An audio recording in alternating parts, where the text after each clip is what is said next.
Diretamente do Centro de Conferências na Praça do Templo, em Salt Lake City, esta é a sessão da tarde de sábado da Conferência Geral Anual número 188 de A Igreja de Jesus Cristo dos Santos dos Últimos Dias, com oradores selecionados entre as autoridades gerais e os líderes gerais da Igreja.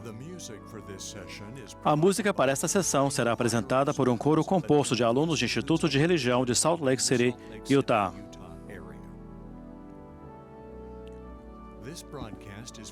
Esta transmissão é um serviço público fornecido pela Bonneville Distribution. É proibida qualquer reprodução, gravação, transcrição ou outro uso deste programa sem autorização por escrito. O presidente Dallin H. Oaks, primeiro conselheiro na primeira presidência da Igreja, dirigirá esta sessão.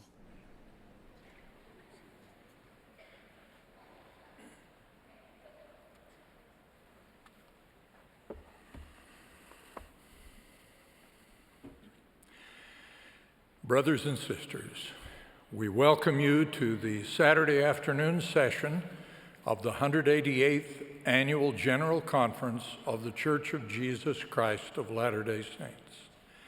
President Russell M. Nelson, who presides at the conference, has asked me to conduct this session.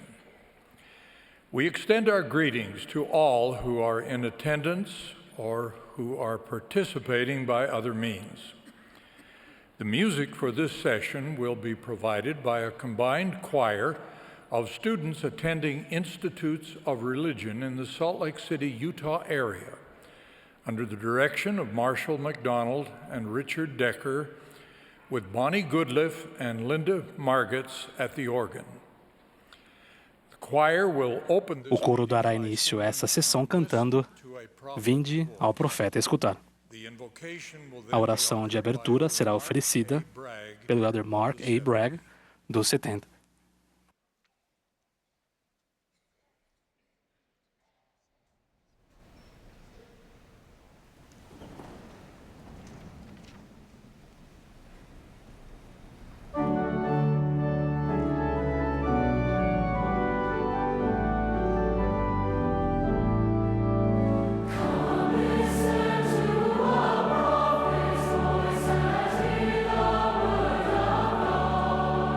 And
Nosso amado e querido Pai Celestial, ao inclinar nossa cabeça nesta tarde, nesta maravilhosa conferência, temos a oportunidade de fortalecer nossa fé em Ti e também no Salvador e sua expiação. Agradecemos por esta linda oportunidade.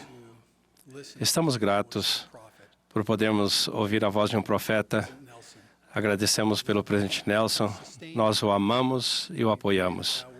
E oramos para que o abençoes e que o guie para que também ele e os amados apóstolos do Quórum dos 12 que possam dirigir esta igreja sob tua direção. Nós somos gratos por todos os que prepararam e participaram desta conferência para que a tua mensagem seja recebida e possamos agir de acordo com ela. Nós agradecemos pelos maravilhosos missionários no mundo inteiro. Por favor, abençoe-os. Abençoe-os com amor e caridade e oriente os membros para encontrar aqueles que estão ansiosos para receber o Evangelho. Nós somos gratos pela juventude desta igreja. Pedimos que os abençoe e, ao ouvirem a mensagem dessa conferência, que eles possam crescer em fé e testemunho e em sua confiança de compartilhar a mensagem e os sentimentos que têm neste dia. Nós pedimos que abençoe os viúvos e as viúvas e aqueles que sentem as dores da solidão, que possam estar sob teu cuidado e que suas famílias e amigos possam ser inspirados a ministrar-lhes nesses dias. Nós te amamos e expressamos nossa gratidão por todas as bênçãos e expressamos isso em nome de teu Filho Jesus Cristo. Amém.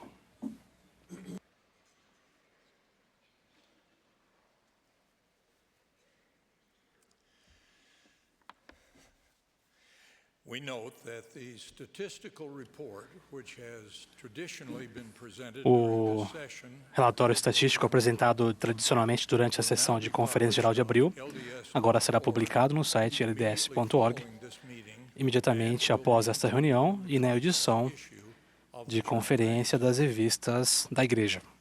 I will now present some changes Apresentarei agora and the general modificações na liderança da Igreja area 70s e os líderes gerais e os 70 da Igreja, 70 diários da Igreja para o voto de apoio. Jurgensen, managing director Depois, Kevin R. Jorgensen, diretor administrativo do Departamento de Auditoria da Igreja, lerá o relatório anual. calls to serve as new members of the Quorum Devido a seu chamado para servir como membros do Quórum dos 12 Apóstolos, elders desobrigamos os elders Garrett W. Gong Soares e Ulisses Soares as members of the como membros da presidência dos 70. Presidium. We extend release Além disso, to elders Craig desobrigamos os elders Craig C. Christensen, Lynn G. Robbins, Lynn G. Robbins Juan A. Uceda, e Juan A. Uceda as members of the como membros da presidência dos 70 to be effective em vigor 1st, a partir de 1º de agosto. all who wish to express appreciation Todos os que quiserem juntar-se a nós e expressar gratidão a esses irmãos por seu serviço dedicado, manifestem-se. It is proposed that we release the É following proposto que desobriguemos os seguintes irmãos area 70. de seu serviço como 70 diária: Bangerter, Stephen R. Bangerter, L. Carpenter, Matthew L. Carpenter, Held, Matthias Held, P. Homer, David P. Homer, McKay, Kyle S. McKay, Runia, R. Scott Runia Pablo Villar. e Juan Pablo Vilar. Who wish to join us in expressing Os que quiserem juntar-se a nós e expressar gratidão a esses irmãos por seu dedicado serviço, uplifted hand. manifestem-se levantando a mão.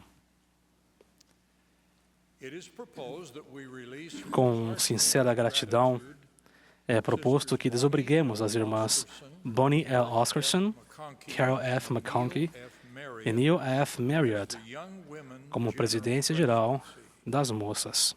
We likewise extend releases Também desobrigamos as irmãs board que fazem parte da Junta Geral das Moças que serviram tão bem. to join us in expressing Os que quiserem juntar-se a nós e expressar gratidão a essas irmãs por seu extraordinário serviço e devoção, manifested. manifestem-se.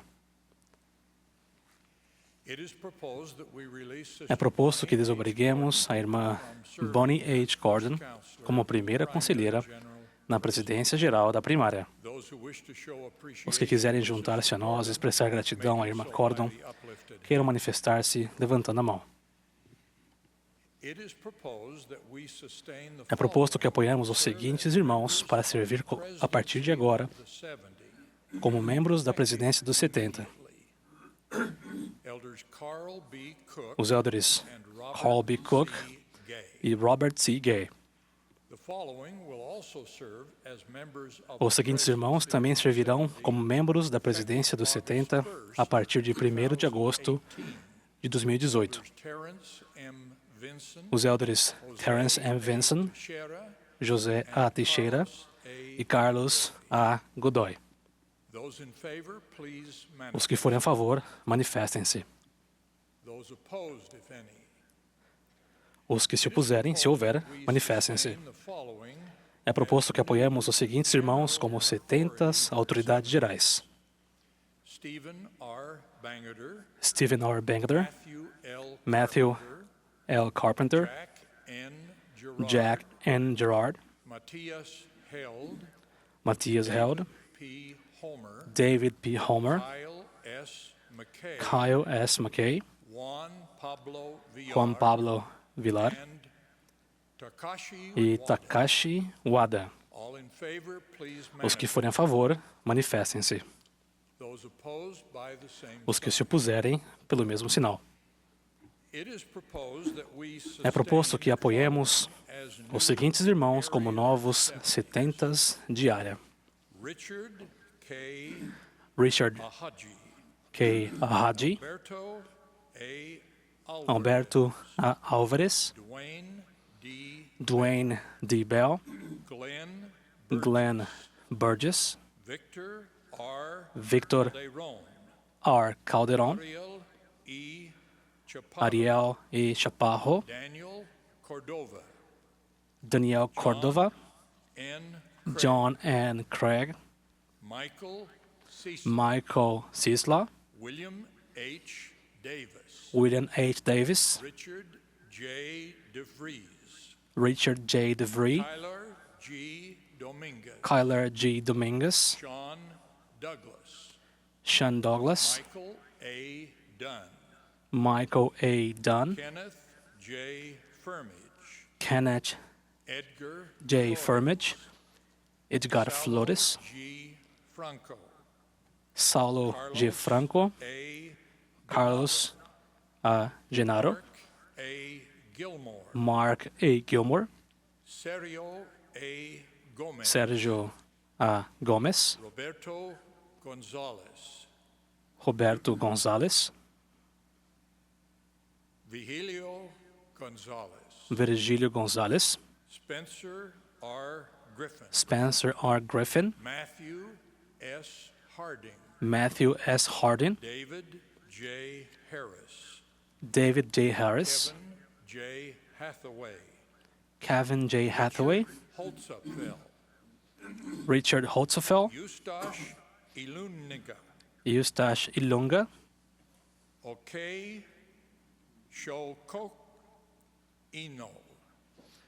Okechukwu Imo, Peter M. Johnson, Michael D.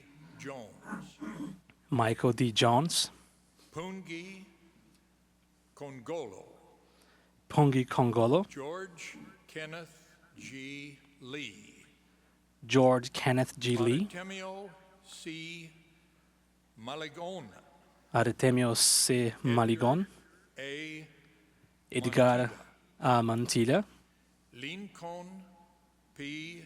Martins, Lincoln P. Martins, Clement M. Matsuagotata, Clement M.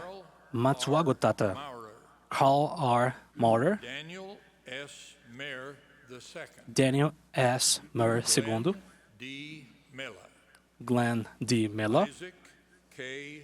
Morris, Isaac K. Morrison, Yukata Nagatomo, Yutaka Nagatomo, Alastair B. Odgers, Alistair B. Odgers, Jeffrey Park, R. Jeffrey Parker, E. Pineda, Dennis E. Pineda, K. Enrique S. Simplicio, Jeffrey H. Singer, Jeffrey H. Singer, Michael L. Staley, Michael L. Staley, Jarot Subiantara, Jaro Subiantoro, Jeffrey K. Wetzel, Jeffrey K. Wetzel, S. Wilstead, Michael S. Wilstead, Vondra, Helmut Vondra and David L. e David L. Wright. All in favor, please Os que manifest. forem a favor, manifestem-se. Those opposed, if any. Os que se opuserem, se houver, manifestem-se. É proposto que apoiemos Bonnie H. Cordon como presidente-geral das moças, com Michelle Lynn Craig como primeira conselheira e Rebecca Lynn Craven como segunda conselheira. Os que forem a favor, manifestem-se. Os que se opuserem, manifestem-se. É proposto que apoiemos a irmã Lisa Renee Harkness como primeira conselheira na presidência geral da primária. Os que forem a favor, manifestem-se. Os que se opuserem, se houver, manifestem-se. É proposto que apoiemos as demais autoridades gerais, os 70 de área e as presidências gerais das auxiliares, como constituídos atualmente. Os que forem a favor, manifestem-se. Os que se opuserem, se houver, manifestem-se. Presidente Nelson, os votos foram registrados. Convidamos aqueles que se opuseram a quaisquer dos nomes propostos a entrar em contato com seu presidente de estaca. Com os recentes votos de apoio, temos agora 116 autoridades gerais. Quase 40% deles nasceram fora dos Estados Unidos. Eles vêm da Alemanha, Brasil, México, Nova Zelândia, Escócia, Canadá, Coreia do Sul, Guatemala, Argentina, Itália, Zimbábue, Uruguai, Peru, África do Sul, Samoa Americana, Inglaterra, Porto Rico, Austrália, Venezuela, Quênia, Filipinas, Portugal, Fiji, China, Japão, Chile, Colômbia e França. Irmãos e irmãs, somos gratos por sua fé e por suas orações contínuas em favor dos líderes da Igreja. Convidamos agora os novos 70 autoridades gerais, a nova presidência geral das moças e a irmã Harkness, da presidência geral da primária, a ocupar seu lugar ao púlpito.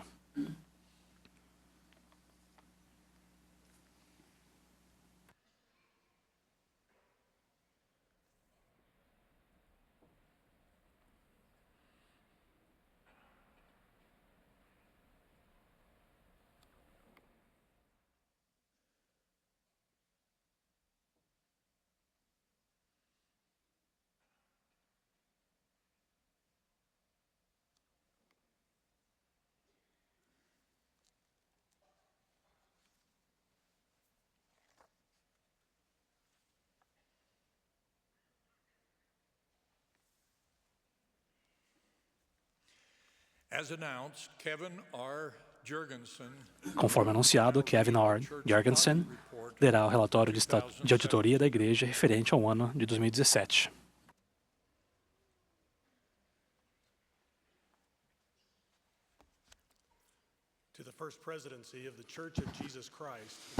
Conforme ordenado por revelação, para a primeira presidência da Igreja de Jesus Cristo dos Santos dos Últimos Dias, queridos irmãos, conforme ordenado por revelação na seção 120 de Doutrina e Convênios, o Conselho de Disposição dos Dízimos, formado pela primeira presidência e pelo Quórum dos 12 Apóstolos e pelo Bispado Presidente, autoriza a utilização dos fundos da Igreja. Os departamentos da Igreja fazem uso desses fundos de acordo com os orçamentos, as normas e os procedimentos aprovados. A auditoria da Igreja, que é formada por profissionais credenciados e que atua de modo independente de todos os outros departamentos da Igreja, tem a responsabilidade de realizar auditorias com o propósito de garantir razoável segurança referente às contribuições recebidas, às despesas feitas e à proteção dos recursos da Igreja. Com base nas auditorias realizadas, a opinião da auditoria da Igreja é de que, em todos os aspectos materiais, as contribuições recebidas, as despesas e os recursos da Igreja no ano de 2017 foram registrados e administrados de acordo com as devidas práticas contábeis e com as normas e os orçamentos aprovados pela Igreja. A Igreja segue as práticas ensinadas a seus membros de manter-se dentro do orçamento, evitar dívidas e economizar para momentos de necessidade. Respeitosamente, Departamento de Auditoria da Igreja. Kevin R. Jurgensen, diretor administrativo.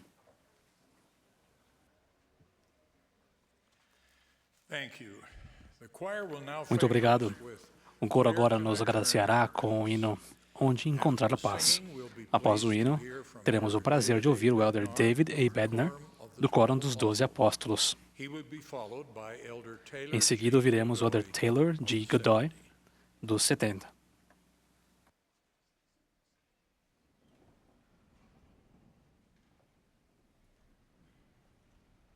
Can I turn for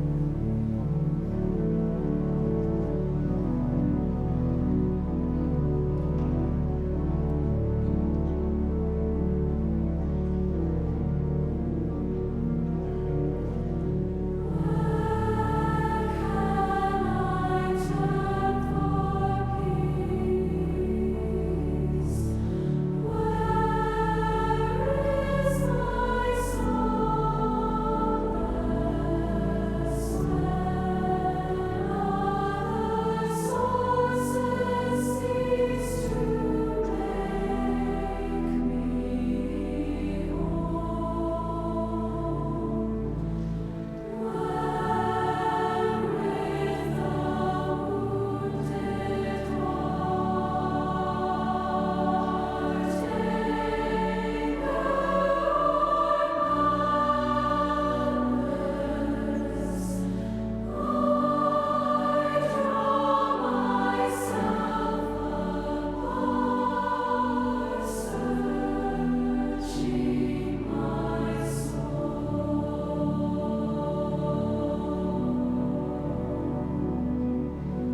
Alegro-me com a oportunidade sagrada de apoiar nossos líderes da Igreja.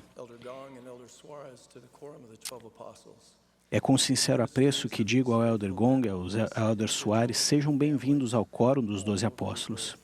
Seu ministério abençoará indivíduos e famílias no mundo todo, e estou ansioso para servir e aprender com vocês.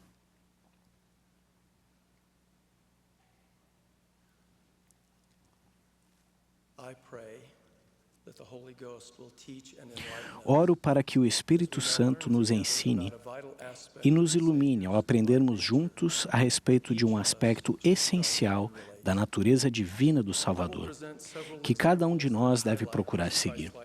Vou apresentar diversos exemplos que destacam essa qualidade cristã antes de identificar o atributo específico posteriormente em minha mensagem. Ouçam cuidadosamente cada exemplo e reflitam comigo sobre possíveis respostas para as perguntas que farei. No Novo Testamento, aprendemos a respeito de um jovem rico que perguntou a Jesus: "Bom mestre, que bem farei para conseguir a vida eterna?" O Salvador, em primeiro lugar, o admoestou para que guardasse os mandamentos. Em seguida, o mestre apresentou ao rapaz um requisito adicional adaptado às suas necessidades e circunstâncias específicas. Disse-lhe Jesus: "Se queres ser perfeito, vai, vende tudo o que tens, dá aos pobres e terás um tesouro no céu. E vem e segue-me." E o jovem, ouvindo esta palavra, retirou-se triste porque possuía muitas propriedades. Comparem a reação do jovem rico à experiência de Amulek, conforme descrita no livro de Mórmon. Amulek era um homem industrioso e próspero e tinha muitos parentes e amigos. Ele descreveu a si mesmo como um homem que havia sido chamado muitas vezes, mas não quisera ouvir. Um homem que sabia das coisas de Deus, embora não quisesse saber. Amulek, um homem bom, foi distraído pelas preocupações do mundo, assim como aconteceu com o jovem rico no Novo Testamento. Embora já tivesse endurecido o coração anteriormente, Amulek obedeceu à voz de um anjo. Recebeu o profeta Alma em sua casa e o alimentou. Durante a visita de Alma, Amulek despertou espiritualmente e foi chamado para pregar o Evangelho. Ele então abandonou, pela palavra de Deus, todo o seu ouro e prata e coisas preciosas, e foi repudiado por aqueles que haviam sido seus amigos e também por seu pai e parentes. Para vocês, o que explica a diferença entre a atitude do jovem rico e a de Amulek? Exemplo número 2. Durante um conturbado período de guerra descrito no livro de Mórmon, houve uma troca de epístolas entre Moroni, o capitão dos exércitos nefitas, e Paorã, o juiz supremo e governador da terra. Moroni, cujo exército sofria devido ao apoio inadequado do governo, escreveu a Paorã a título de recriminação e acusou a ele e a outros líderes de insensibilidade, indolência, negligência e até traição. Paorã poderia facilmente ter ficado ofendido com Moroni e com suas afirmações equivocadas, mas isso não aconteceu. Ele respondeu com compaixão e descreveu uma rebelião contra o governo, algo de que Moroni não estava ciente. Então Paorã declarou: "Eis que te digo, Moroni, que não me regozijo com vossas grandes aflições. Sim, elas afligem minha alma. Em tua epístola, censuraste-me, mas isso não importa. Não estou zangado. Antes, regozijo-me pela grandeza de teu coração." Para vocês, o que explica a resposta comedida de Paorã às acusações de Moroni? Exemplo número 3. Há 6 meses, na Conferência Geral, o presidente Russell M. Nelson descreveu sua reação ao convite do presidente Thomas S. Monson para que estudássemos, ponderássemos e colocássemos em prática as verdades contidas no livro de Mórmon. Ele disse: "Tenho procurado seguir seu conselho. Entre outras coisas, fiz uma lista mencionando o que o livro de Mórmon é, o que ele afirma, o que ele nega, o que ele cumpre, o que ele esclarece e o que ele revela. Olhar para o livro de Mórmon sob essa perspectiva foi um exercício esclarecedor e inspirador. Recomendo que cada um de vocês faça o mesmo. O presidente Henry B. Eyring, na mesma conferência, também enfatizou a importância que o convite do presidente Monson teve em sua vida. Ele disse: "Tenho lido o livro de Mórmon todos os dias, há mais de 50 anos. Então, pareceria razoável se eu tivesse achado que as palavras do presidente Monson eram para outra pessoa. Contudo, assim como muitos de vocês, o incentivo do profeta e sua promessa me encorajaram a fazer um esforço maior. O bom resultado disso para mim e muitos de vocês foi o que o profeta prometeu.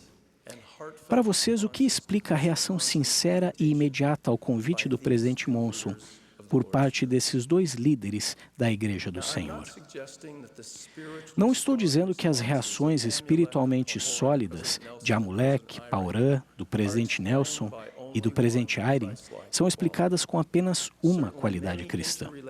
Certamente, muitos atributos e muitas experiências correlacionados levam à maturidade espiritual, que é refletida na vida desses 4 nobres servos. Mas os Salvador e seus profetas destacaram uma qualidade essencial, que todos nós precisamos compreender melhor e nos esforçar para acrescentar em nossa vida. Observem a característica que o Senhor usou para descrever a si mesmo na seguinte escritura: "Tomai sobre vós o meu jugo e aprendei de mim, que sou manso e humilde de coração, e encontrareis descanso para a vossa alma." Entre todos os atributos e todas as virtudes que o Salvador possivelmente poderia ter selecionado, ele decidiu enfatizar a mansidão. Um padrão semelhante a esse se mostra evidente em uma revelação dada ao profeta Joseph Smith em 1829. O Senhor declarou: "Aprende de mim e ouve minhas palavras. Anda na mansidão de meu espírito e terás paz em mim." A mansidão é um atributo essencial do Redentor e é caracterizada pela prontidão em fazer o certo, pela submissão voluntária e por um autodomínio. Essa qualidade nos ajuda a entender mais plenamente as respectivas reações de Amulek, Paurã, do presidente Nelson e do presidente Eyring. Por exemplo, o presidente Nelson e o presidente Eyring reagiram correta e rapidamente ao convite do presidente Monson para que lessem e estudassem o livro de Mórmon. Embora os dois estivessem servindo em chamados importantes e proeminentes da igreja e já tivessem estudado as escrituras exaustivamente por décadas, eles não demonstraram hesitação nem presunção em sua atitude. Amulek voluntariamente se submeteu à vontade de Deus, aceitou o chamado para pregar o Evangelho e deixou para trás sua confortável situação e seu relacionamento familiar.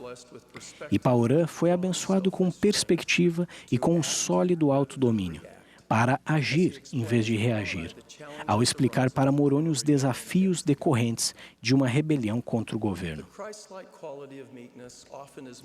A qualidade cristã da mansidão é frequentemente mal compreendida em nosso mundo contemporâneo. Mansidão significa força, não fraqueza. É ativa, não passiva. Significa coragem, não timidez. É moderada, não excessiva. Significa modéstia, não exibição pessoal. É graciosa, não arrogante. Uma pessoa mansa não se irrita facilmente, não é pretensiosa ou prepotente e rapidamente reconhece as conquistas dos outros. Enquanto a humildade geralmente indica a dependência de Deus e a constante necessidade de sua orientação e de seu apoio, uma característica peculiar da mansidão é a singular receptividade espiritual ao aprendizado, por meio do Espírito Santo e de pessoas que podem parecer menos capazes, experientes ou instruídas, que talvez não tenham chamados importantes ou que pareçam não ter muito a contribuir. Lembrem-se de como Naamã, chefe do exército do rei da Síria, venceu seu orgulho e mansamente aceitou o conselho de seus servos para que obedecesse ao profeta Eliseu e se lavasse no rio Jordão 7 vezes. A mansidão é a principal proteção contra a cegueira do orgulho, que frequentemente surge com a proeminência, a posição, o poder, a riqueza e a bajulação. A mansidão é um atributo desenvolvido por meio do desejo, do exercício do arbítrio moral em retidão e do esforço para conservar sempre a remissão de nossos pecados. É também um dom espiritual que podemos buscar de forma apropriada. No entanto, devemos nos lembrar do propósito para o qual essa bênção é concedida, que é o de beneficiar e servir os filhos de Deus. Ao nos aproximarmos do Salvador e segui-lo, somos capazes de, gradual e progressivamente, nos tornarmos como Ele é. Somos fortalecidos pelo Espírito com um autodomínio adequado e com uma conduta sólida e tranquila. Assim, mansidão é algo que incorporamos como discípulos do Mestre e não somente algo que fazemos. Moisés foi instruído em toda a ciência dos egípcios e era poderoso em suas palavras e obras. Mesmo assim, era um homem muito manso, mais do que todos os homens que havia sobre a terra.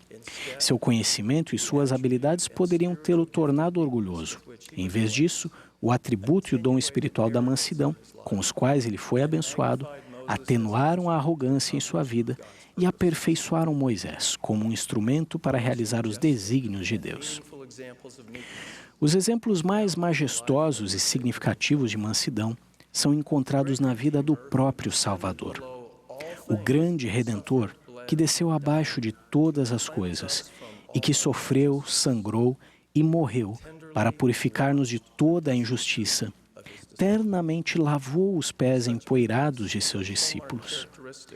Tal mansidão é uma característica essencial do Senhor como servo e líder.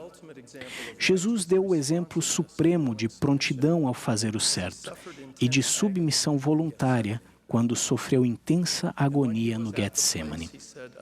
E quando chegou àquele lugar, disse a seus discípulos: "Orai para que não entreis em tentação." E pondo-se de joelhos, orava, dizendo: "Pai, se queres, passa de mim este cálice, porém não se faça a minha vontade, senão a tua." A mansidão do Salvador, durante essa experiência eternamente essencial e excruciante, demonstra para cada um de nós a importância de colocar a sabedoria de Deus acima de nossa própria sabedoria. A consistência do Senhor em demonstrar submissão voluntária e sólido autodomínio é inspiradora e esclarecedora para todos nós.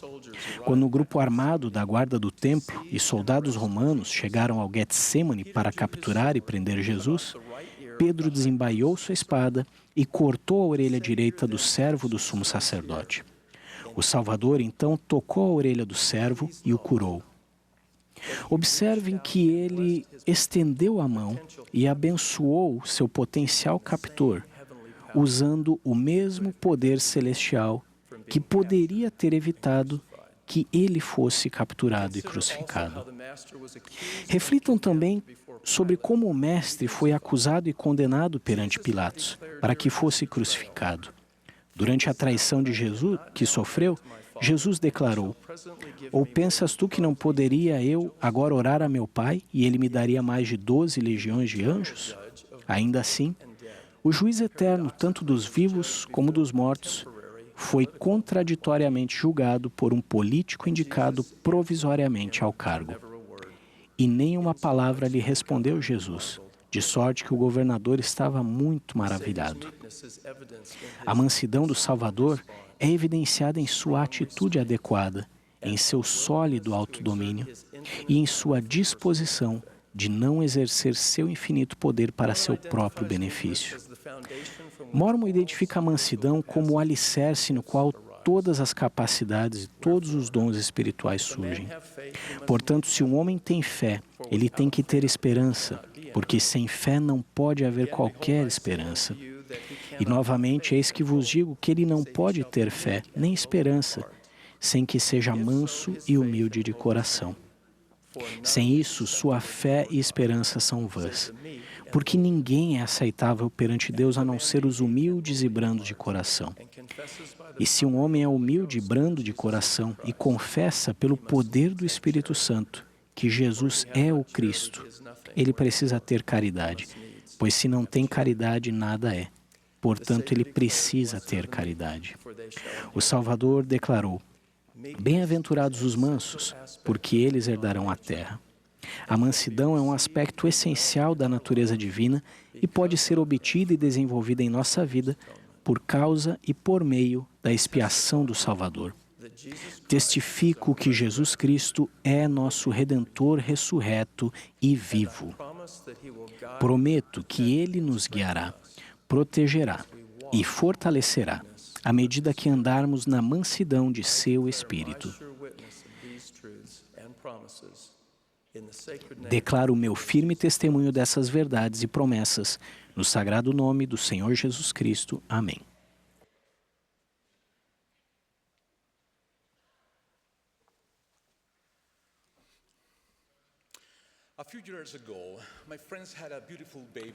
Há alguns anos, meus amigos tiveram um lindo bebê chamado Brigham.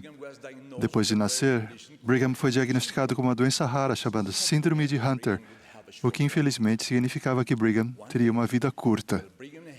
Certo dia, enquanto Brigham e sua família visitavam os jardins do templo, ele falou uma frase específica. Por 2 vezes ele disse: mais um dia. No dia seguinte, ele faleceu. Visitei o seu túmulo algumas vezes e sempre que o visito, vejo a frase, mais um dia. Pergunto-me o significado disso. Que efeito teria em minha vida saber que tenho apenas mais um dia de vida? Como eu trataria minha esposa, meus filhos e outras pessoas? Quão paciente e gentil eu seria? Como cuidaria de meu corpo? O quanto oraria fervorosamente e estudaria as Escrituras? Creio que, de um modo ou de outro, todos nós, em algum ponto da vida, teremos a percepção de mais um dia, a percepção de que devemos usar com sabedoria o tempo que temos. No Velho Testamento, lemos a história de Ezequias, rei de Judá. O profeta Isaías disse a Ezequias que a vida de Ezequias estava perto do fim. Ao ouvir as palavras do profeta, Ezequias começou a orar, implorar e chorar profundamente. Naquela ocasião, Jeová acrescentou 15 anos à vida de Ezequias. Se nos fosse dito que temos pouco tempo de vida, nós também talvez imploraríamos mais dias de vida devido àquilo que deveríamos ter feito ou feito de modo diferente. A despeito do tempo que o Senhor, em sua sabedoria, determina conceder a cada um de nós, de uma coisa podemos ter certeza. Todos temos um hoje para viver. E a chave para fazer com que nosso dia seja bem-sucedido é termos o desejo de fazer sacrifícios.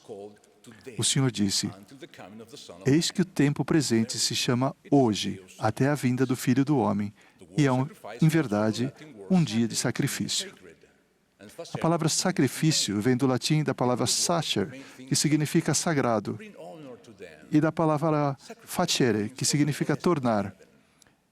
Em outras palavras, santificar algo, trazer honra a algo. O sacrifício traz consigo as bênçãos do céu.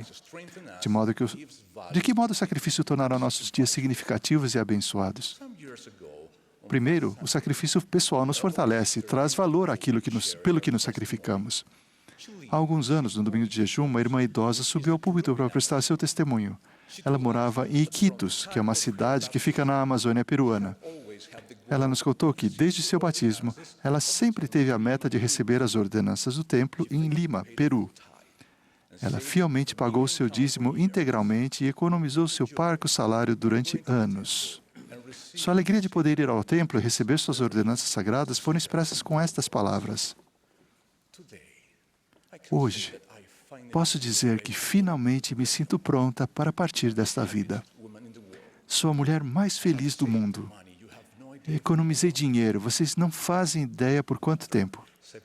Para visitar o templo e depois de viajar 7 dias pelo rio e 18 horas de ônibus, finalmente cheguei à casa do Senhor. Ao deixar aquele lugar, disse a mim mesma que depois de todo o sacrifício que foi exigido de mim para ir ao templo, Não permitirei que nada me faça ser leviana em cada convênio que fiz. Isso seria um desperdício. Esse é um compromisso muito sério. Aprendi com aquela doce irmã que o sacrifício pessoal é uma força inestimável que impulsiona nossas decisões e determinações. O sacrifício pessoal impulsiona nossas ações, nossos compromissos e convênios e traz significado àquilo que é sagrado. Segundo, o sacrifício que fazemos pelos outros e que os outros fazem por nós resulta em bênçãos para todos. Quando eu estava na faculdade de odontologia, a perspectiva financeira para a economia de minha região não era muito motivadora. A inflação reduzia drasticamente o valor do dinheiro de um dia para o outro. Lembro-me do ano em que me matriculei no curso de prática cirúrgica. Eu precisava ter todo o equipamento cirúrgico antes de me matricular. Meus pais haviam economizado o dinheiro necessário, mas certa noite algo dramático aconteceu. Fomos comprar o equipamento, mas descobrimos que o dinheiro que tínhamos para comprar tudo era suficiente apenas para comprarmos uma pinça cirúrgica e nada mais. Voltamos para casa de mãos vazias e o coração pesaroso, com a ideia de que eu perderia um semestre na faculdade. De repente, entretanto, minha mãe disse: Taylor, venha comigo, vamos sair. Fomos ao centro da cidade, onde havia vários lugares de compra e venda de joias. Quando chegamos a uma das lojas, minha mãe pegou na bolsa um pequeno pacote de veludo azul, de onde tirou uma linda pulseira de ouro com a inscrição: a minha querida filha, de seu pai. Era uma pulseira que meu avô tinha lhe dado de presente de seu aniversário. Então, diante de meus olhos, ela vendeu. Quando recebeu o dinheiro, ela me disse: se há algo de que eu tenho certeza, é que você vai ser um dentista. Agora vai e compre o equipamento de que precisa. Podem imaginar que tipo de aluno eu me tornei daquele momento em diante? Eu queria ser o melhor e concluir meus estudos logo, porque eu estava ciente do alto preço do sacrifício que ela estava fazendo. Aprendi que o sacrifício de nossos entes queridos fazem por nós nos renovam como água fresca no meio do deserto. Tal sacrifício traz esperança e motivação. Terceiro, qualquer sacrifício que fazemos é pequeno comparado ao sacrifício do Filho de Deus. Qual é o valor até mesmo de uma pulseira de ouro comparado ao sacrifício do Filho de Deus? Como podemos honrar esse sacrifício infinito? Podemos nos lembrar diariamente de que temos mais um dia para vivermos e sermos fiéis. A mulher que ensinou: sim, eu quisera que já não endurecesseis vosso coração, pois eis que agora é o tempo e o dia de vossa salvação. E, portanto, se vos arrependerdes e não endurecerdes o coração, imediatamente terá efeito para vós o grande plano de redenção. Em outras palavras, se oferecemos ao Senhor o sacrifício de um coração quebrantado e um espírito contrito, imediatamente as bênçãos do grandioso plano de felicidade serão manifestadas em nossa vida. O plano de redenção é possível graças ao sacrifício de Jesus Cristo.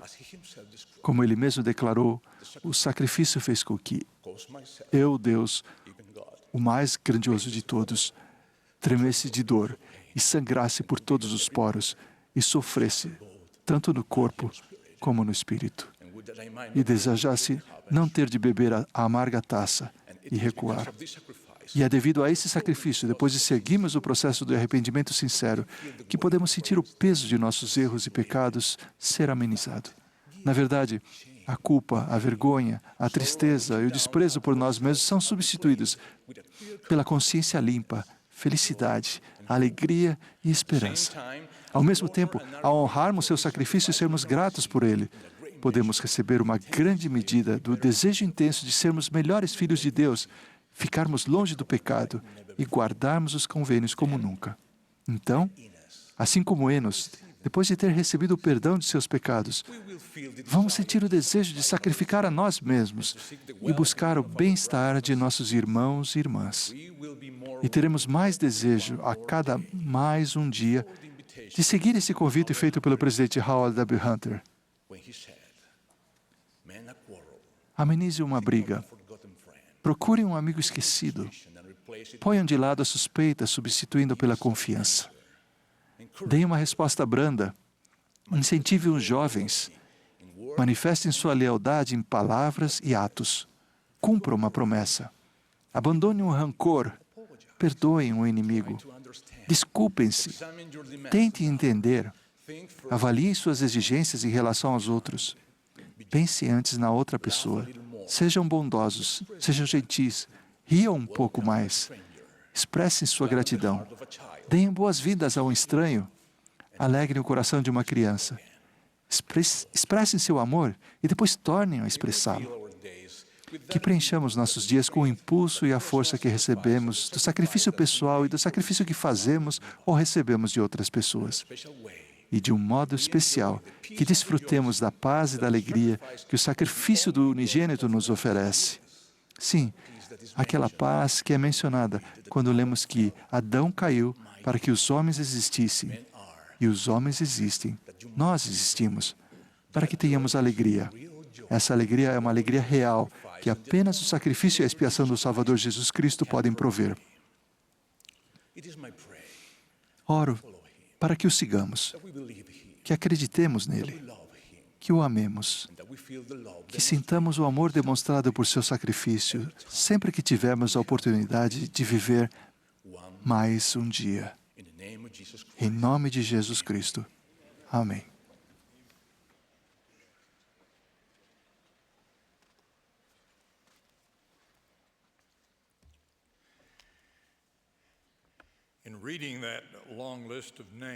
Ao ler aquela longa lista de nomes, omiti o nome de 2 homens que também convidamos a apoiar como 70 diária. Silvio Flores e Victor Patrick. Os que forem a favor, queiram manifestar-se levantando a mão. Os que se opuserem, manifestem-se. Obrigado. O coro e a congregação agora cantarão juntos Faz o Bem, escolhendo o que é certo, número 148. Depois do hino, ouviremos a irmã Bonnie L. Oscarson, que acaba de ser desobrigada como segunda conselheira na Presidência Geral das Moças. Em seguida, ouviremos o elder Daniela B. Wakolo, dos 70. Depois, ouviremos o irmão Devin G. Duran, primeiro conselheiro na Presidência Geral da Escola Dominical, e o coro cantará um medley de Tal Como os Jovens de Sião nos Últimos Dias e A Barra de Ferro.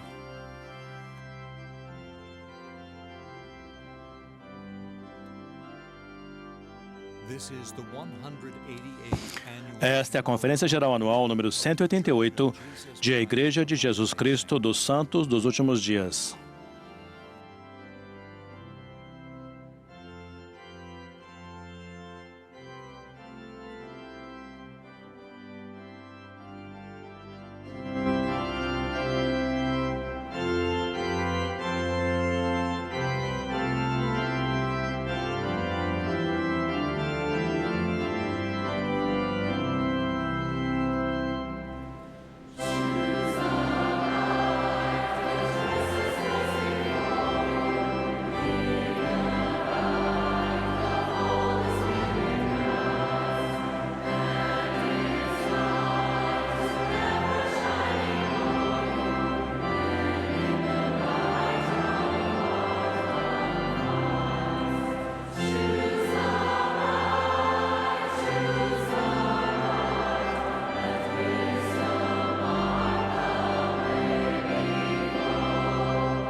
Há um ano, na sessão geral do sacerdócio da conferência, o bispo Gerald Cossede se dirigiu aos homens da igreja, descrevendo como os portadores do sacerdócio arônico e do sacerdócio de Melquisedeque são parceiros inseparáveis em realizar o trabalho de salvação. Essa mensagem tem sido uma grande bênção ao ajudar os rapazes que portam o sacerdócio arônico a enxergar o papel que desempenham na edificação do reino de Deus nesta terra. O serviço conjunto deles fortalece a igreja e ocasiona uma conversão e um compromisso mais profundos no coração de nossos rapazes, à medida que percebem o valor de sua contribuição e como este trabalho é magnífico. Hoje, gostaria que meu discurso fosse um adendo a essa mensagem ao falar sobre as moças da igreja, que são igualmente necessárias e essenciais na realização do trabalho do Senhor em sua família e na igreja dele. Assim como o bispo Cossé, frequentei um pequeno ramo da igreja durante boa parte da minha adolescência. E muitas vezes me pediram para cumprir designações e chamados que normalmente teriam sido preenchidos por adultos. Por exemplo, nós jovens muitas vezes tomávamos a frente em ajudar a organizar e a realizar nossas atividades e eventos especiais. Escrevíamos peças, formávamos grupos de cantores para nos apresentar nas atividades do ramo e participávamos ativamente de todas as reuniões. Fui chamada como regente do ramo e regi os hinos na Sacramental toda semana. Colocar-se na frente de todas as pessoas do ramo todos os domingos e regê-las enquanto cantavam os hinos foi uma experiência maravilhosa para uma jovem de 16 anos. Sentia-me necessária e sabia que tinha algo para contribuir. As pessoas dependiam de minha presença e eu amava me sentir útil. Essa experiência ajudou a edificar meu testemunho de Jesus Cristo e, assim como aconteceu com o bispo Cossé, ela ancorou minha vida no serviço do Evangelho. Todos os membros devem saber o quanto são necessários. Cada pessoa tem algo importante para contribuir e tem habilidades e talentos únicos que ajudam a levar adiante este trabalho. Nossos rapazes têm deveres do sacerdócio arônico descritos em Doutrina e Convênios, que são muito claros.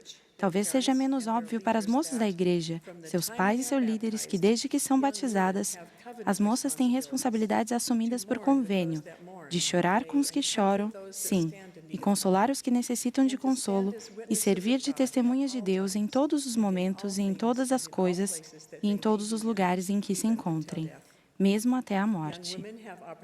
As moças têm oportunidades para cumprir essas responsabilidades em sua ala ou ramo, quando servem em presidências de classe, em conselhos de jovens e em outros chamados.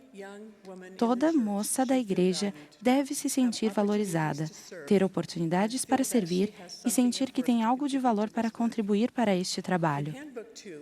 No Manual 2, aprendemos que o trabalho de salvação em nossa ala inclui o trabalho missionário dos membros, a retenção de conversos, a ativação de membros menos ativos, o trabalho de templo e história da família e o ensino do Evangelho. Esse trabalho é dirigido por nossos fiéis bispos, que portam as chaves do sacerdócio para a ala. Por muitos anos, nossa presidência tem se perguntado: em quais dessas áreas mencionadas nossas moças não devem se envolver? A resposta é que elas têm algo para contribuir em todas as áreas desse trabalho. Por exemplo, recentemente conheci algumas moças na região de Las Vegas que foram chamadas para servir como consultoras de templo e história da família. Elas estavam cheias de entusiasmo por poderem ensinar e ajudar os membros de sua ala a encontrar seus antepassados. Tinham habilidades significativas com o computador, aprenderam a usar o Family Search e estavam ansiosas para compartilhar esse conhecimento com outras pessoas. Era evidente que elas tinham testemunho e um entendimento da importância de pesquisar os nomes de nossos antepassados falecidos, para que as ordenanças essenciais de salvação possam ser realizadas por eles no templo. Há vários meses, tive a oportunidade de testar uma ideia com duas jovens de 14 anos. Adquiri cópias de duas agendas de reuniões de conselho de ala e dei uma cópia a Emma e outra a Maggie. Pedi a elas que lessem os pontos da agenda e verificassem se havia quaisquer tarefas pendentes dos conselhos de ala em que elas pudessem ajudar.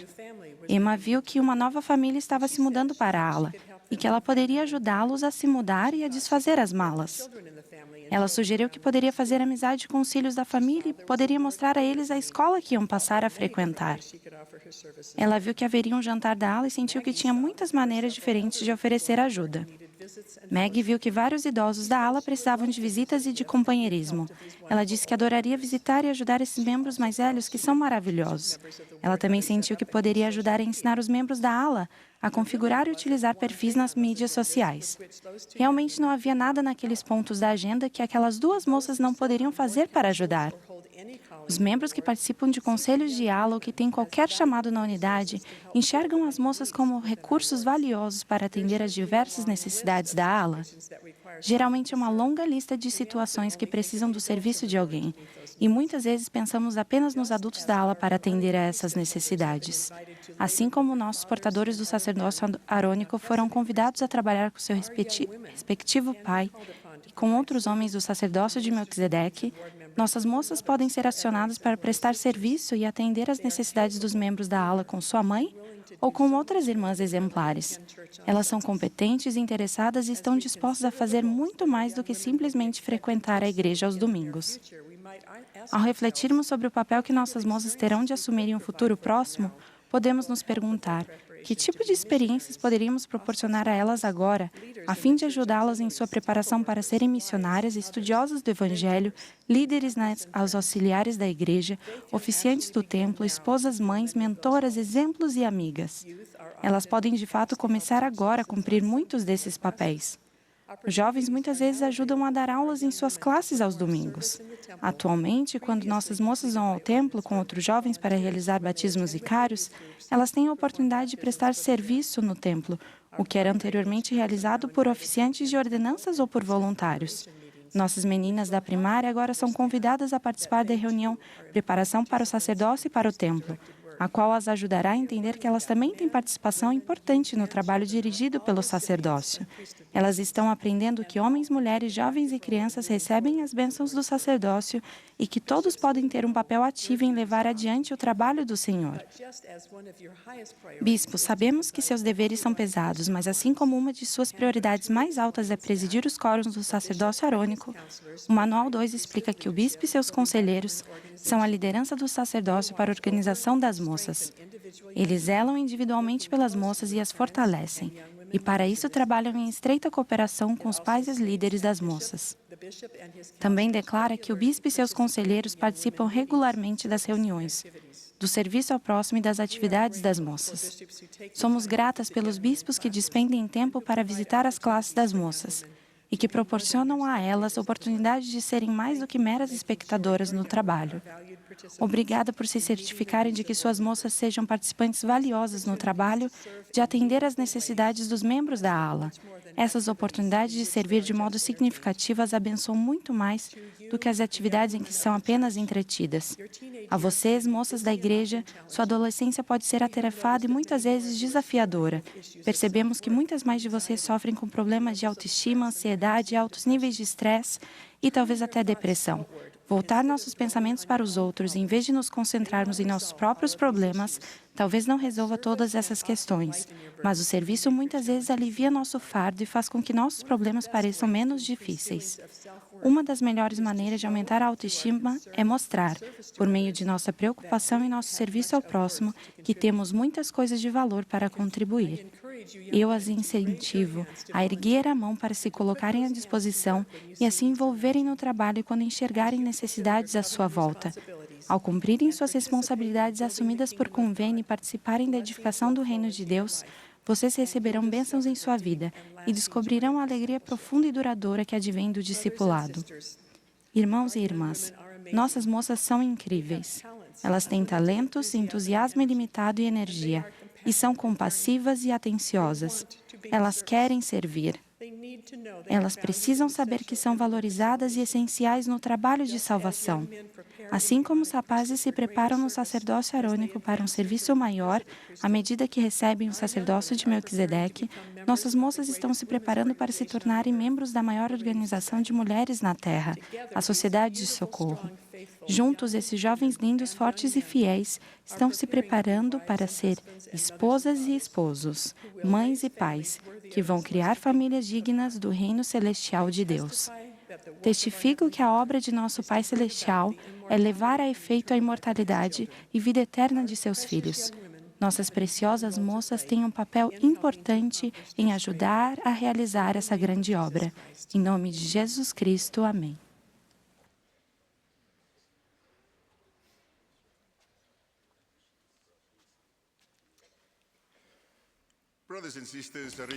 Irmãos e irmãs, alegro-me com vocês no Evangelho ou na doutrina de Cristo.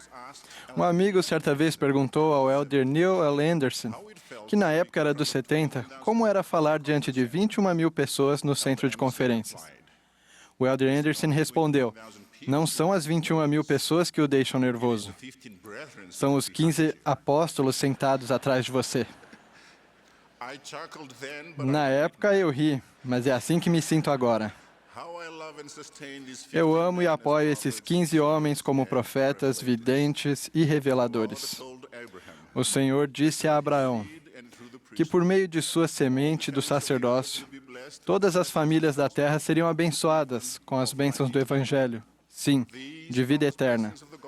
Essas bênçãos prometidas do Evangelho e do sacerdócio foram restauradas na terra. E depois, em 1842, o profeta Joseph Smith administrou a investidura a um número restrito de homens e mulheres. Mercy Fielding Thompson foi uma dessas pessoas. O profeta lhe disse, isso vai trazê-la das trevas para a maravilhosa luz. Hoje, quero me concentrar nas ordenanças de salvação, que nos trarão uma maravilhosa luz. Em Sempre Fiéis, lemos, uma ordenança é um ato sagrado e formal, realizado por uma autoridade do sacerdócio.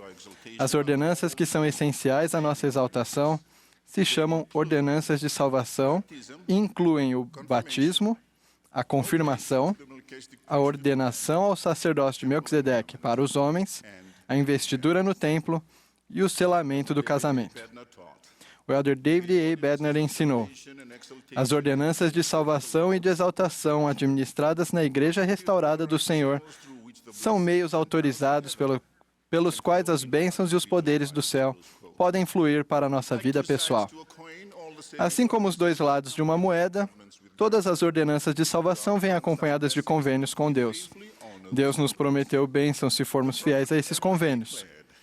O profeta Moleque declarou que esta vida é o tempo de nos prepararmos para o encontro com Deus. Como nos preparamos? Recebendo as ordenanças dignamente. Devemos também, nas palavras do presidente Russell M. Nelson, permanecer no caminho do convênio. Ele continua, seu compromisso de seguir o Salvador fazendo convênios com ele e depois guardando esses convênios, vai abrir a porta de todos os privilégios e bênçãos espirituais, disponíveis a mulheres, homens e crianças de todo o mundo. John e Bonnie Newman, assim como muitos de vocês, são recebedores das bênçãos espirituais que o presidente Nelson prometeu.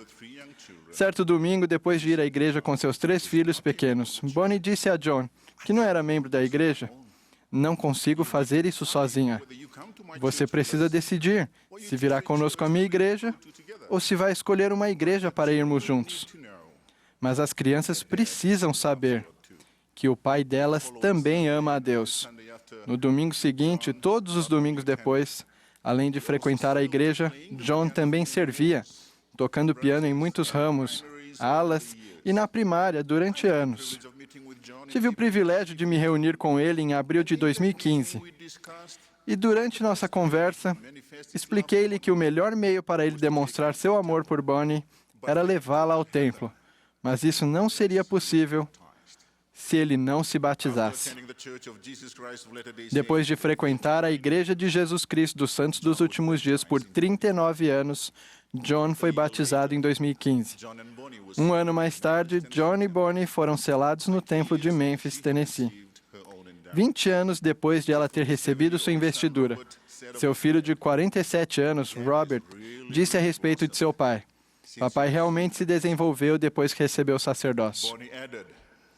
Bonnie acrescentou, John sempre foi alegre e entusiasmado, mas receber as ordenanças e honrar os convênios ampliou sua docilidade.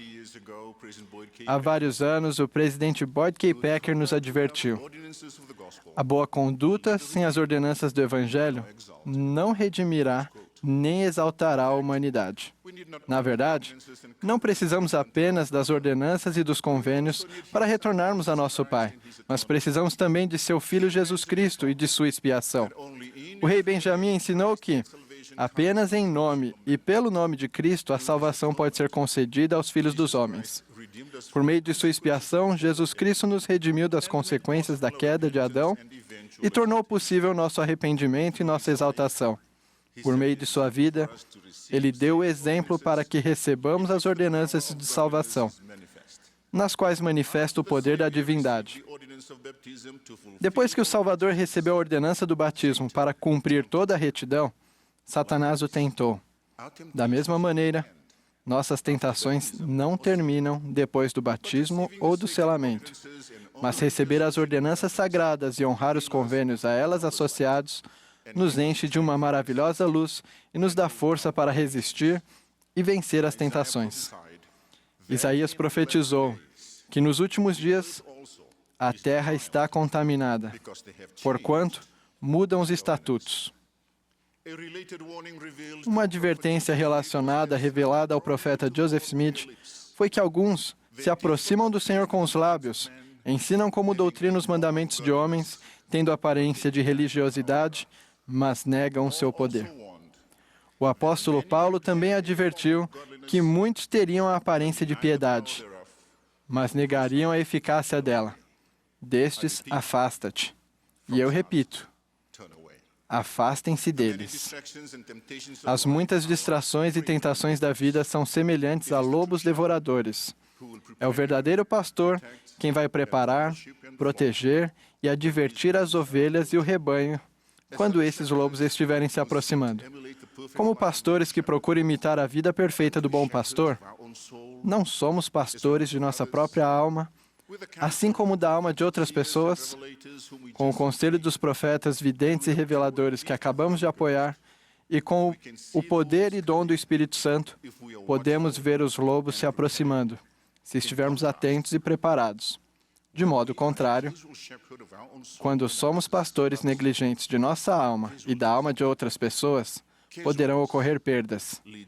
A negligência leva a perdas. Convido cada um de nós a ser um pastor fiel.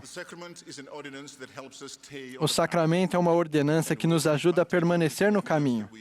E o tomarmos dignamente é uma evidência de que estamos guardando os convênios relacionados a todas as outras ordenanças.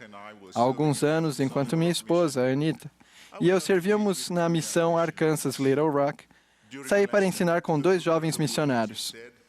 Durante a lição, o bom irmão a quem estávamos ensinando disse: "Já estive em sua igreja. Por que vocês precisam comer pão e beber água todos os domingos? Em minha igreja, fazemos isso 2 vezes por ano, na Páscoa e no Natal, e são momentos muito significativos."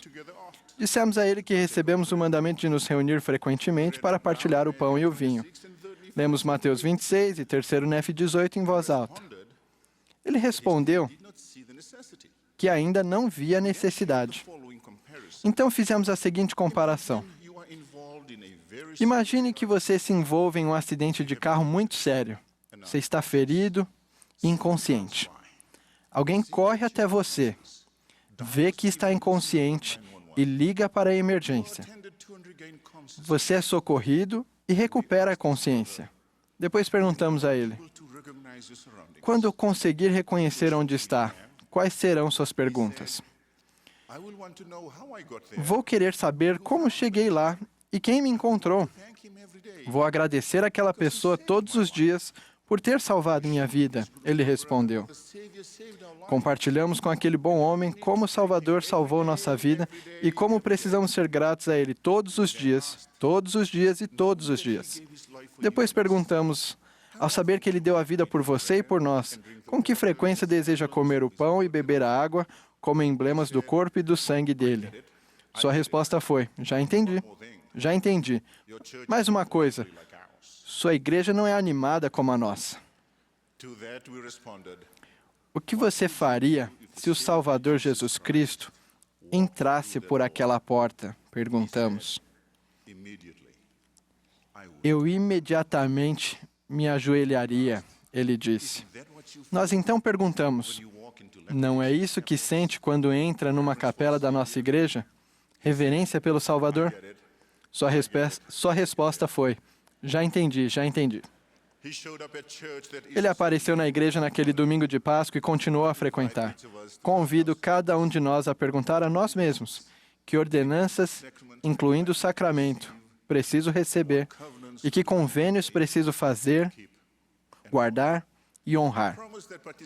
Prometo que participar das ordenanças e honrar os convênios a elas associados lhes trará uma maravilhosa luz e proteção neste mundo cada vez mais sombrio. Em nome de Jesus Cristo. Amém.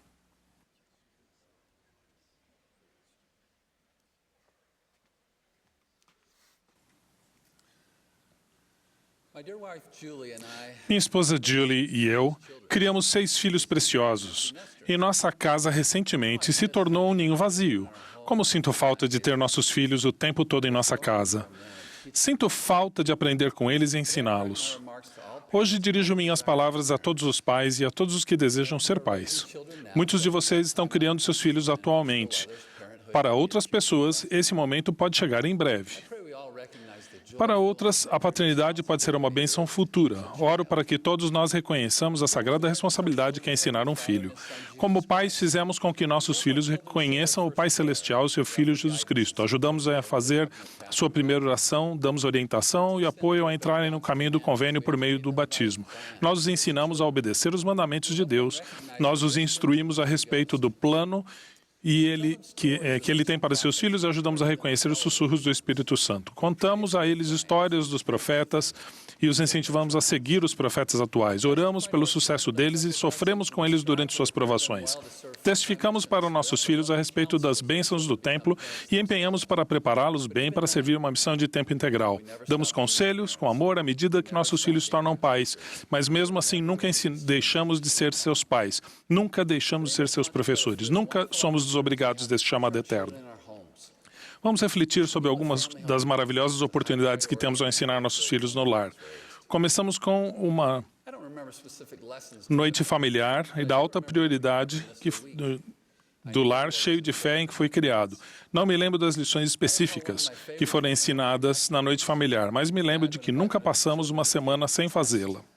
Lembro-me de uma de minhas atividades favoritas na noite familiar. Meu pai convidava um de seus filhos para fazer o teste. Dava ao filho uma série de instruções do tipo: primeiro vá até a cozinha, abra e feche a geladeira, depois corra até o meu quarto, pegue um par de meias em minha cômoda. Então volte aqui, dê 3 pulos e diga: papai, consegui. Eu adorava quando chegava a minha vez. Eu queria fazer tudo corretamente para chegar o momento em que poderia dizer: papai, consegui.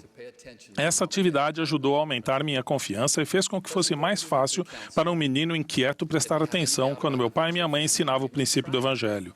O presidente Gordon B. Hinckley ensinou: se você tem alguma dúvida sobre a virtude da noite familiar, experimente-a. Reúne seus filhos à sua volta, ensine-os e preste testemunho a eles, leiam as Escrituras e passe um bom tempo juntos. Sempre haverá oposição para que a noite familiar não aconteça. A despeito disso, convido vocês a encontrar uma maneira de contornar os obstáculos e fazer da noite familiar uma prioridade. Fazer com que a diversão seja um ingrediente fundamental. A oração familiar é uma ótima oportunidade de ensino. Amo a forma como o pai do presidente Eldon Tanner o ensinou durante a oração familiar. E o presidente Tanner disse: lembro-me de uma noite em que estávamos ajoelhados e oração familiar. Meu pai disse ao senhor: Eldon fez algo errado que não deveria ter feito. Ele está arrependido e se o senhor perdoá-lo, ele não voltará a fazê-lo. Isso me influenciou a não repetir o erro. Quando eu era pequeno, às vezes ficava irritado com nossas orações familiares aparentemente excessivas e pensava: não acabamos de orar alguns minutos atrás? Agora, como pai, sei que nunca é demais fazer orações em família. Fico sempre impressionado com o modo como o Pai Celestial apresenta Jesus Cristo como seu Filho amado. Gosto de orar por meus filhos chamando-os pelo nome, ao mesmo tempo em que eles me ouvem expressar ao Pai Celestial o quanto eu os amo. Parece não haver melhor momento para expressar amor por nossos filhos do que quando oramos com eles ou quando os abençoamos. Quando as famílias estão unidas em humilde oração, lições poderosas são ensinadas. O ensino dos pais é como um médico de plantão. Precisamos estar sempre prontos para ensinar nossos filhos. Somos como o Salvador, cujos ensinamentos muitas vezes não foram dados em uma sinagoga, mas em locais informais no dia a dia, fazendo uma refeição com seus apóstolos, retirando a água do poço e passando por uma figueira. Há vários anos, minha mãe contou que as 2 melhores conversas que ela teve com meu irmão mais velho, Matt, a respeito do Evangelho aconteceram certa vez quando ela estava dobrando roupas, ou quando ela estava levando para o dentista. Uma das muitas coisas que admirava em minha mãe era sua prontidão para ensinar seus filhos. Quando eu servia como bispo, minha mãe, com 78 anos, disse que precisava cortar o cabelo. Ela sabia que precisava de ser um exemplo. Eu amo você, mãe. Como pai, sinto-me motivado a estudar e a ponderar as Escrituras individualmente para ser capaz de responder com prontidão quando meus filhos ou netos surgirem com uma oportunidade de ensino. Alguns dos melhores momentos do ensino começam com uma pergunta ou preocupação no coração de um membro da família. Estamos ouvindo esses momentos? Amo o convite do apóstolo Pedro. Estais sempre preparados para responder a qualquer, e eu adicionaria a palavra filho, que vos perguntar a razão da esperança que há em vós. Quando eu era adolescente, meu pai e eu gostávamos de desafiar um ao outro para ver quem tinha o aperto de mão mais forte. Apertávamos a mão um do outro, mais forte que podíamos, até que alguém fizesse uma careta. Isso não parece tão divertido agora, mas, por alguma razão, naquela época era. Após certo duelo, meu pai olhou em meus olhos e disse: "Você tem mãos fortes, filho. Espero que suas mãos tenham sempre a força necessária para nunca tocar uma moça de forma inapropriada." Ele então me convidou a permanecer moralmente limpo e ajudar outras pessoas a fazer o mesmo. O Elder Callister compartilhou a seguinte a respeito de seu pai. Certo dia, enquanto voltava do trabalho para casa, meu pai disse espontaneamente: "Paguei meu dízimo hoje." Escrevi "obrigado" na papeleta do dízimo. Sou muito grato ao Senhor por abençoar nossa família. Elder Callister então prestou a seguinte homenagem a seu pai e professor. Ele ensinou tanto atos quanto atitudes de obediência.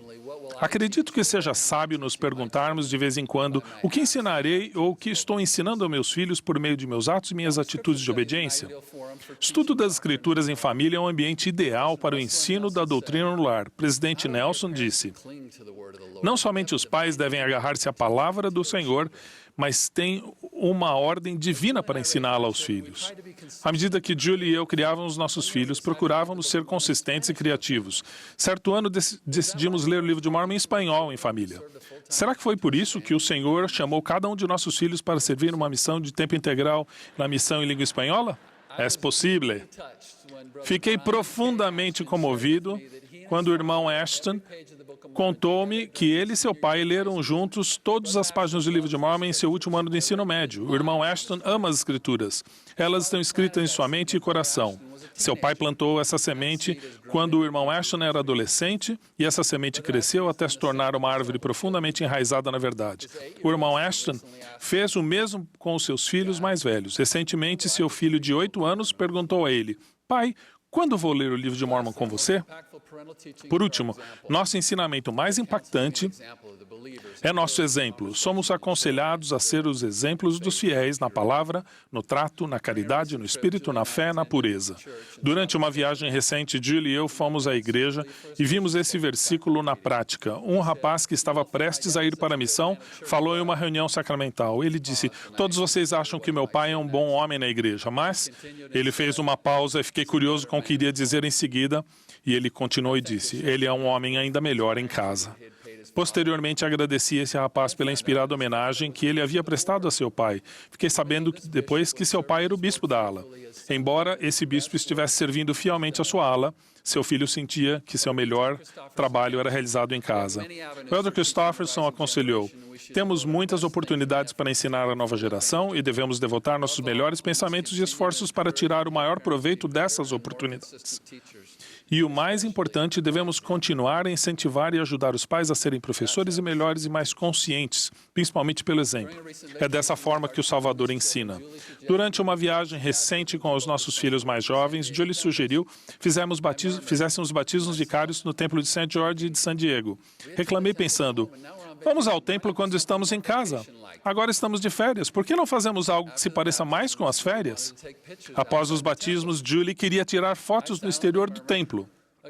Murmurei em silêncio, novamente. Vocês podem imaginar o que aconteceu em seguida. Tiramos fotos. Julie quer que nossos filhos tenham lembranças de como ajudamos nossos antepassados e eu também. Não precisávamos de uma lição formal a respeito da importância do templo. Estamos vivendo isso, graças a uma mãe que ama o templo e quer que seus filhos tenham esse mesmo amor. Quando os pais demonstram amor um pelo outro e são exemplos de retidão, os filhos são eternamente abençoados. Que todos os que se empenham em dar o melhor de si ao ensinar em seu lar encontrem paz e alegria em seus esforços e, se acreditam que podem melhorar ou que precisam de mais preparação, sigam com humildade as orientações do Espírito Santo e estejam prontos para agir. O Elder Perry disse: saúde de qualquer sociedade, a felicidade de seu povo, na sua prosperidade e paz, todas as coisas têm uma raiz comum no ensino do filho do lar. Sim, minha casa agora se tornou um ninho vazio, mas ainda estou de plantão, pronto e ansioso para encontrar outras oportunidades preciosas de ensinar meus filhos crescidos, seus filhos, e espero que algum dia os filhos deles. Rogo pela ajuda do céu e nos esforcemos para ser professores semelhantes a Cristo. Em nome de Jesus Cristo. Amém.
Somos gratos a todos os que falaram a nós nesta sessão e pela bela música apresentada pelo coro.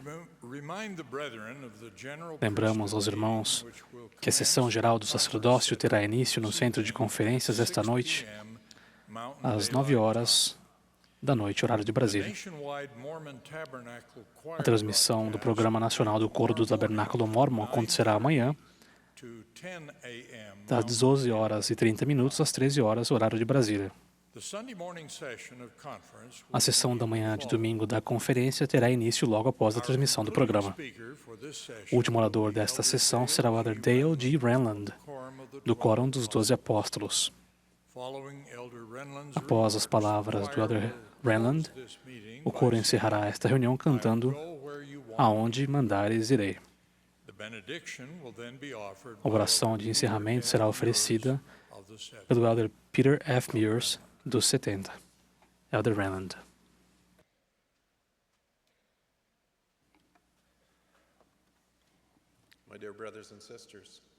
Queridos irmãos e irmãs, os relacionamentos familiares podem nos proporcionar algumas das experiências mais recompensadoras, porém desafiadoras que podemos ter. Muitos de nós já tivemos algum tipo de desentendimento em nossa família. Um desentendimento assim aconteceu entre dois heróis da restauração da Igreja de Jesus Cristo nestes últimos dias. Parley e Orson Pratt eram irmãos. Estavam entre os primeiros conversos e foram ordenados apóstolos. Cada um deles teve de enfrentar uma prova de sua fé, mas isso tornou o testemunho deles inabalável. Ambos sacrificaram e contribuíram muito para a causa da verdade. Durante a época de Nauvoo, a relação entre eles se tornou hostil, até culminar em um confronto intenso e público em 1846. Eles se distanciaram profundamente um do outro por um longo período. Parley foi quem inicialmente escreveu a Orson para resolver a questão, mas Orson não respondeu. Parley desistiu, sentindo que a comunicação entre eles nunca mais seria retomada, a não ser que Orson tomasse a iniciativa. Vários anos depois, em março de 1853, Orson soube de um projeto da publicação de um livro sobre os descendentes de William Pratt, o primeiro antepassado americano dos irmãos. Orson começou a chorar como uma criança ao vislumbrar essa valiosa coletânea da história da família. Seu coração foi tocado e ele estava decidido a se entender com seu irmão novamente. Orson escreveu para Parley: "Meu querido irmão, não há ninguém entre todos os descendentes de nosso antepassado, Tenente William Pratt, que tenha um interesse tão profundo na pesquisa de seus descendentes quanto nós." Orson foi um dos primeiros a entender que os membros da igreja têm a obrigação de pesquisar e compilar a história da família para realizar as ordenanças vicárias pelos antepassados. A carta prosseguia: "Sabemos que a mão do Deus de nossos pais pousa sobre essa questão. Peço perdão por ter sido tão negligente em escrever para você. Espero que me perdoe." Apesar de seu testemunho inabalável, foi o amor deles pelos antepassados que contribuiu para eliminar a distância, curar a ferida e buscar e oferecer perdão. Quando Deus nos orienta a fazer algo, Ele costuma ter muitos propósitos em mente. O trabalho de templo e história da família não beneficia apenas os mortos, mas abençoa também os vivos. Para Orson e Parley, esse trabalho uniu o coração deles. O trabalho de templo e história da família proporcionou o poder para curar aquilo que precisava ser curado. Sendo membros da igreja, temos a responsabilidade divinamente atribuída de buscar nossos antepassados e compilar as histórias de nossa família. É muito mais do que um passatempo que promovemos, pois as ordenanças de salvação são necessárias a todos os filhos de Deus. Devemos identificar quem são nossos antepassados que faleceram sem receber as ordenanças de salvação. Podemos realizar nos templos as ordenanças pelos mortos, e nossos antepassados podem escolher aceitar as ordenanças. Também somos incentivados a ajudar os membros da ala e da estaca com os nomes de seus familiares. É realmente emocionante saber que, por meio do trabalho do templo e história da família, podemos ajudar a redimir os mortos. Mas, ao nos envolvermos no trabalho do templo e história da família, também reivindicamos as bênçãos de cura prometidas pelos profetas e apóstolos. Essas bênçãos também são extremamente maravilhosas devido à sua abrangência, especificidade e consequência na mortalidade. As bênçãos incluem mais entendimento a respeito do Salvador e de seu sacrifício expiatório, maior influência do Espírito Santo para receber força e orientação para a nossa vida, mais fé, de modo que a conversão ao Salvador se torna mais profunda e duradoura, mais capacidade e motivação para aprender e se arrepender, devido ao entendimento de quem somos, de onde viemos e uma visão mais clara de para onde iremos. Maior influência refinadora, santificadora e moderadora em nosso coração. Mais alegria por meio de uma capacidade aumentada de sentir o amor do Senhor. Mais bênçãos para a família, independentemente de nossa situação familiar atual, passada ou futura, ou das imperfeições da nossa árvore familiar. Mais amor e gratidão pelos antepassados e pelos parentes que estão vivos, para que não mais nos sintamos sozinhos. Maior poder para discernir o que precisa de cura e, assim, com a ajuda do Senhor, servir ao próximo. Maior proteção contra as tentações e contra a crescente influência do adversário. E mais ajuda para curar os corações tribulados, partidos ou ansiosos e cicatrizar os que estavam feridos. Se você vem orando por qualquer uma dessas bênçãos, faça o trabalho de templo e história da família. Ao fazê-lo, suas orações serão respondidas. Quando ordenanças são realizadas em favor de pessoas falecidas, os filhos de Deus na terra são curados. Não é de se surpreender que o presidente Russell M. Nelson, em sua primeira mensagem como presidente da igreja, tenha declarado: sua adoração no templo e seu serviço por seus antepassados lá vão abençoá-lo com mais paz e revelação pessoal e vão fortalecer seu compromisso de permanecer no caminho do convênio. Um profeta da antiguidade também previu bênçãos tanto para os vivos quanto para os mortos. Um mensageiro celestial mostrou a Ezequiel a visão de um templo com água jorrando de dentro. Foi dito a Ezequiel: estas águas brotam e descem a campina e entram no Mar Morto e sararão as águas. E acontecerá que toda criatura vivente que nadar por onde quer que entrarem estes dois ribeiros viverá e sararão. E viverá tudo por onde quer que entrar este ribeiro. Duas características dessas águas são importantes. A primeira é que, embora o riacho não tivesse afluentes, tornava-se em um grande rio, mais amplo e mais profundo quanto mais longe fluía. Algo parecido acontece com as bênçãos que fluem do templo, à medida que as pessoas são seladas como família. Há um crescimento significativo quando olharmos para trás e para frente, ao longo das gerações, à medida que as ordenanças de selamento unem as famílias. A segunda é que o rio renovava todas as coisas que nele tocavam. Da mesma forma, as bênçãos do templo têm um incrível poder de cura. As bênçãos do templo podem curar corações, vidas e famílias. Deixem-me ilustrar. Em 1999, um rapaz chamado Todd desmaiou devido à ruptura de um vaso sanguíneo em seu cérebro. Embora Todd e sua família fossem membros da igreja, eles a frequentavam esporadicamente e nenhum deles havia recebido as bênçãos do templo. Na última noite em que Todd estava vivo, sua mãe, Betty, sentou-se ao seu lado e, tocando carinhosamente a sua mão, disse: Todd, se você realmente tiver de ir, prometo que faremos as ordenanças do templo por você. Na manhã seguinte, Todd foi diagnosticado com morte cerebral. Os cirurgiões transplantaram o coração de Todd para meu paciente, uma pessoa incrível chamada Rod. Alguns meses após o transplante, Rod soube quem era a família do doador de seu coração e começou a se corresponder com eles. 2 anos mais tarde, A mãe de Todd, Betty, convidou Rod a estar presente quando ela fosse ao templo pela primeira vez. Rod e Betty se conheceram pessoalmente na sala celestial do templo de St. George, Utah. Algum tempo depois, o pai de Todd, marido de Betty, faleceu. Alguns anos mais tarde, Betty convidou Rod para representar vicariamente seu filho falecido, ao receber suas ordenanças do templo. Rod aceitou o convite com gratidão e o trabalho vicário teve seu ponto alto numa sala de selamento do templo de St. George, Utah. Betty foi selada ao marido falecido, ajoelhada no altar de frente para seu neto, que serviu como procurador. Então, com lágrimas escorrendo pelo rosto, ela fez sinal para que Rod se juntasse a eles no altar. Rod se ajoelhou ao lado deles como procurador do filho de Betty, Todd, cujo coração ainda estava batendo dentro do peito de Rod.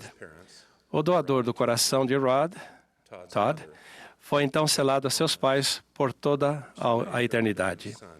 A mãe de Todd cumpriu a promessa que havia feito a seu filho à beira da morte anos antes. Mas a história não termina aí. 15 anos após o transplante de coração, Rod ficou noivo e pediu que eu realizasse seu selamento de templo no templo de Provo, Utah. No dia do casamento, eu me reuni com Rod e sua maravilhosa esposa, Kim, em uma sala ao lado da sala de selamento, onde os familiares e amigos próximos estavam esperando. Após conversar brevemente com Rod e Kim, quis saber se eles tinham alguma pergunta. Rod respondeu, sim, a família de meu doador está aqui, gostaria muito de conhecê-lo. Surpreso, eu perguntei, quer dizer que eles estão aqui neste momento? Rod respondeu, sim. Dei um passo para o lado e chamei a família que estava na sala de selamento. Betty, sua filha e seu genro vieram. Rod cumprimentou Betty com um abraço, agradeceu-lhe por ter vindo, então me apresentou a ela. Ele falou, Betty, esse é o Elder Renland. Ele foi o médico que cuidou do coração de seu filho por tantos anos. Ela atravessou a sala e me abraçou. E durante os minutos que se seguiram, houve abraços e lágrimas de alegria por todo lado. Após nos recompormos, fomos para a sala de selamento, onde Rod e Kim foram selados para esta vida e para toda a eternidade. Rod, Kim, Betty e eu podemos testificar que o céu estava bem próximo de nós, que havia conosco naquele dia outras pessoas que anteriormente tinham passado pelo véu da mortalidade. Deus, em sua capacidade infinita, sela e cura indivíduos e famílias, a despeito de tragédias, perdas e dificuldades. Às vezes comparamos os sentimentos que temos no templo com um vislumbre do céu. Naquele dia, no templo de Provo, Utah, lembrei-me desta declaração de C.S. Lewis. Os mortais falam o seguinte sobre o sofrimento terreno. Nenhuma felicidade futura pode compensar essas coisas, sem saber que os céus, uma vez alcançados, agirão de trás para frente, transformando até mesmo a agonia em glória. Os bem-aventurados dirão, nunca vivemos em qualquer outro lugar que não nos céus. Deus vai nos fortalecer, ajudar e apoiar, e vai santificar para nós nossos sofrimentos mais profundos. Quando reunimos as histórias de nossa família e vamos ao templo em favor de nossos antepassados, Deus concede muitas dessas bênçãos prometidas simultaneamente nos dois lados do véu. De modo semelhante, somos abençoados quando ajudamos outras pessoas na ala e na estaca a fazer o mesmo. Os membros que não moram perto de um templo também recebem essas bênçãos ao realizarem o trabalho de história da família, coletando nomes de seus antepassados para que as ordenanças do templo sejam realizadas. No entanto, o presidente Russell M. Nelson nos alertou. Podemos ser inspirados durante todo o dia com experiências que outros tiveram com relação ao templo e à história da família. Mas precisamos fazer alguma coisa para de fato sentir essa alegria por nós mesmos. Ele continuou dizendo, incentivo vocês a, em espírito de oração, ponderarem que tipo de sacrifício, de preferência de tempo, vocês podem fazer para participar mais do trabalho de templo e história da família. Ao aceitarem o convite do presidente Nelson, vocês vão descobrir reunir e conectar sua família. Além disso, as bênçãos fluirão para vocês e sua família, como o rio mencionado por Ezequiel. Vocês encontrarão a cura para aquilo que precisa ser curado. Orson e Parley Pratt vivenciaram os efeitos da cura e do selamento que vem do trabalho de templo e história da família no início desta dispensação. Betty, sua família e Rod vivenciaram essas coisas. Vocês também podem vivenciá-las. Por meio de seu sacrifício expiatório, Jesus Cristo oferece essas bênçãos a todos, tanto mortos quanto vivos. Graças a essas bênçãos, veremos que nós, metaforicamente, nunca vivemos em qualquer outro lugar que não nos céus. Disso testifico, em nome de Jesus Cristo. Amém.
Nosso Pai Celestial,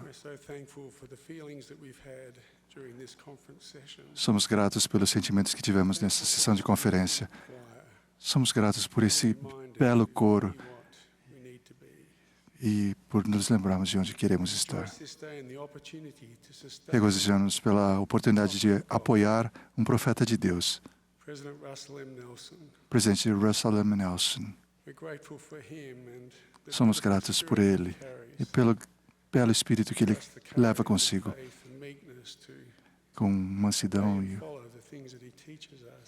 e obedecer às coisas que tu nos ensina, como ele é ensinado por teu Filho.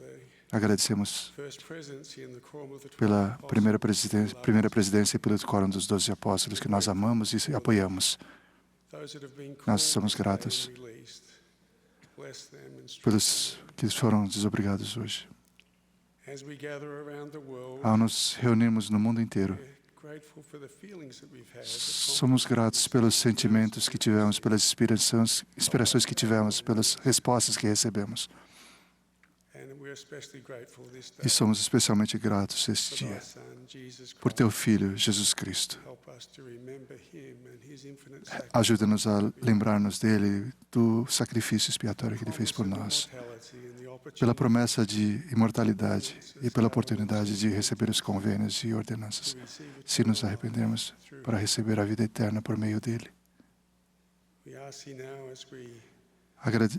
Pedimos-te agora, ao deixarmos essa sessão, que possamos voltar e ouvir as palavras dos apóstolos e profetas, ao continuarmos nessa conferência, em nome de Jesus Cristo. Amém.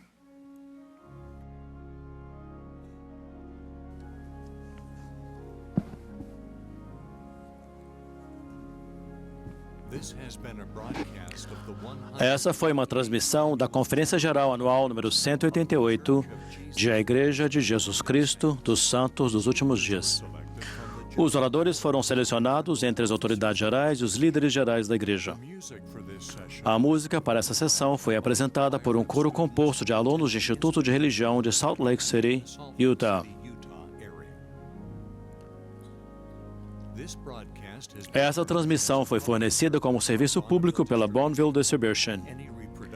É proibida qualquer reprodução, gravação, transcrição ou outro uso deste programa sem autorização por escrito.